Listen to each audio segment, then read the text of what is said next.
Hello friends, I am Dr. Rajiv Kumar Setia, Director in Department of Urology and Kidney Transplant in Asian Hospital, Faridabad. Healthy talk with Shafiq Khan में आज हम बात करेंगे prostate enlargement के बारे में। प्रोस्टेट एक अखरोट के आकार की एक ग्रंथि होती है जो पेशाब की थैली के नीचे होती है और ये केवल पुरुषों में पाई जाती है और इसका काम होता है एक जूस प्रोड्यूस करना जो स्पर्म के ट्रांसपोर्ट के लिए काम करता है। तो बेसिकली रिप्रोडक्टिव एज ग्रुप में इसका ज़्यादा रोल है, लेकिन ओल्ड एज में हार्मोनल चेंजेस की वजह से इसका साइज बढ़ जाता है और साइज बढ़ने की वजह से वो पेशाब की नलकी को यूरेथ्रा को दबाने लगती है, जिसकी वजह से पेशाब के रास्ते में रुकावट आती है और पेशाब करने में दिक्कतें आती हैं। तो अब ये पेशेंट हमारे पास जब प्रेजेंट करते हैं तो इनके दो तरह के सिम्टम्स होते हैं, ऑब्स्ट्रक्टिव सिम्टम्स और स्टोरेज सिम्टम्स।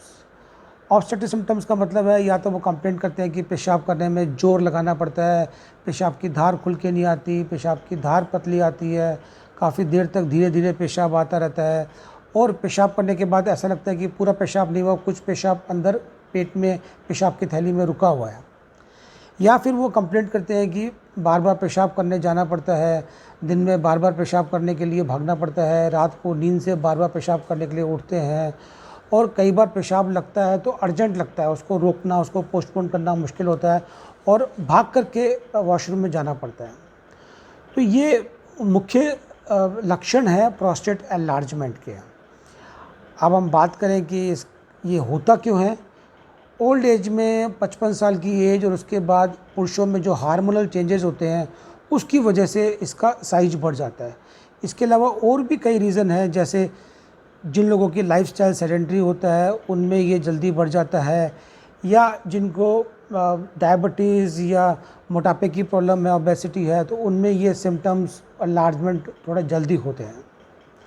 अब इनका इलाज क्या है? इनका इलाज डिपेंड करता है कि सीवियरिटी कितनी है। तो जो मैंने अभी आपको सिम्टम्स बताए, उन सिम्टम्स के आधार पे हम एक सिम्टम स्कोर इनका बनाते हैं और वो सिम्टम्स स्कोर्स में इनको हम 3 कैटेगरी में डिवाइड करते हैं, माइल्ड, मॉडरेट एंड सीवियर। अगर symptoms mild and moderate category के हैं तो ज़्यादातर केसेस में उनका इलाज दवाइयों से ही हो जाता है, और अगर सीवियर डिग्री के हैं तो फिर ऑपरेशन की ज़रूरत पड़ सकती है। या ऐसे माइल्ड एंड मॉडरेट केसेस जिनमें दवाइयों से आराम नहीं आ रहा, उनमें भी फिर ऑपरेशन की और सर्जरी की ज़रूरत पड़ती है। तो हम इन लोगों में जब भी हमारे पास आते हैं तो हम उनमें वर्कअप के लिए सबसे पहले यूरिन का टेस्ट करवाते हैं, एक अल्ट्रासाउंड करवाते हैं, किडनी का, यूरेटर का, ब्लैडर का, प्रोस्टेट का साइज़ मेजर होता है उसमें, और पेशाब करने के बाद कितना पेशाब पेशाब की थैली में रुका हुआ है वो मेजर करते हैं। इसके अलावा एक ब्लड टेस्ट होता है, PSA जिसे बोलते हैं प्रोस्टेट स्पेसिफिक एंटीजन, ये भी करते हैं। इससे हमें प्रोस्टेट कैंसर के बारे में जानकारी मिलती है कि प्रोस्टेट एनलार्जमेंट में प्रोस्टेट उस पेशेंट में प्रोस्टेट कैंसर के कुछ चांसेस हैं कि नहीं है। इसके अलावा हम उनका फिजिकल एग्जामिनेशन DRE करते हैं, डिजिटल रेक्टल एग्जामिनेशन, और ये देखते हैं कि कहीं प्रोस्टेट में कोई गांठ तो फील नहीं हो रही है। ये एग्जामिनेशन मल द्वार के द्वारा फिंगर अंदर डाल के फिर किया जाता है। इसके अलावा एक सबसे इम्पोर्टेंट टेस्ट होता है यूरोफ्लोमेट्री टेस्ट। यूरोफ्लोमेट्री में हम इन मरीजों को बोलते हैं कि एक मशीन पे पेशाब करना है और उस मशीन से ग्राफ जनरेट होता है और ग्राफ का पैटर्न बताता है कि फ्लो में कितनी रुकावट है और प्रोस्टेट एनलार्जमेंट की वजह से कितना ब्लॉकेज है, सीवियरिटी कितनी है। और इन सब टेस्ट के रिजल्ट्स के आधार पे और सिम्टम स्कोर के आधार पे फिर आगे इनका इलाज डिसाइड करते हैं कि क्या ट्रीटमेंट करना है। इलाज 2 ही हैं, या तो मेडिसिन या सर्जरी करके उसको निकालना। अगर मैं मेडिसिन की बात करूं तो 2 तरह की मेडिसिन आती हैं। एक अल्फ़ा ब्लॉकर जैसे टैमसिलोसिन, एल्फिजोसिन, सिलोडोसिन, और दूसरी हार्मोनल होती हैं फिनेस्ट्राइड, ड्यूटास्ट्राइड। और कई बार अगर प्रोस्टेट का साइज बड़ा होता है तो दोनों मेडिसिन को एज ए कॉम्बिनेशन ड्रग भी देते हैं।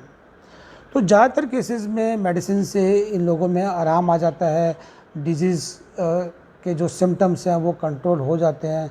बट ये देखा गया है कि जैसे जैसे एज बढ़ती है ज़्यादातर लोगों में मेडिसिन के बावजूद भी सिम्टम्स प्रोग्रेस करते हैं और एक टाइम आता है जब ये मेडिसिन भी काम नहीं करती हैं। उस समय फिर सर्जरी करके इस प्रोस्टेट को निकाल देना होता है।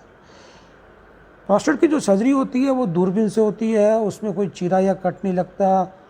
दूरबीन से करने की 3-4 विधि होती है, मोनोपोलर, बाइपोलर और लेज़र। जो सबसे लेटेस्ट है वो है लेज़र। इसका फ़ायदा ये होता है, लेज़र से ब्लीडिंग के चांसेस कम होते हैं, और अगर प्रोस्टेट बड़े साइज़ का होता है तो उसमें टाइम कम लगता है और पोस्ट ऑफ रिकवरी फास्ट होती है। लेज़र भी 2 तरह का होता है, हॉल्मियम लेज़र, ग्रीन लाइट लेज़र, एक अलग प्रकार का लेज़र है थुलियम लेज़र। तो इन सब लेज़र्स में ब्लीडिंग के चांसेस बहुत कम होते हैं। हेलो, ऐसे पेशेंट, प्रोस्टेट एनलार्जमेंट के ऐसे पेशेंट जिनमें प्रोस्टेट के अलावा हार्ट की प्रॉब्लम भी है और उसके लिए जो ब्लड थिनर चलते हैं, उनके चलते अगर ऑपरेशन करते हैं तो ब्लीडिंग के चांसेस ज़्यादा होते हैं। लेकिन अगर ऑपरेशन लेज़र से किया जाए तो ब्लीडिंग के चांसेस कम होते हैं और रिकवरी भी फास्टर होती है। तो ये इन नटशेल प्रोस्टेट के बारे में मैंने आपको बताया। मुख्य तौर पे ये ओल्ड एज में देखने को मिलता है और इसकी वजह से पेशाब करने में दिक्कतें होती हैं। ज़्यादातर केसेस में इसका इलाज दवाइयों से ही हो जाता है। बहुत ही कम केसेस में ऑपरेशन की ज़रूरत पड़ती है। अगर ऑपरेशन की ज़रूरत पड़ती भी है तो वो बिना चीरा लगाए दूरबीन से, लेज़र से होता है और सर्जरी के लॉन्ग टर्म रिज़ल्ट बहुत ही ज़्यादा अच्छे हैं।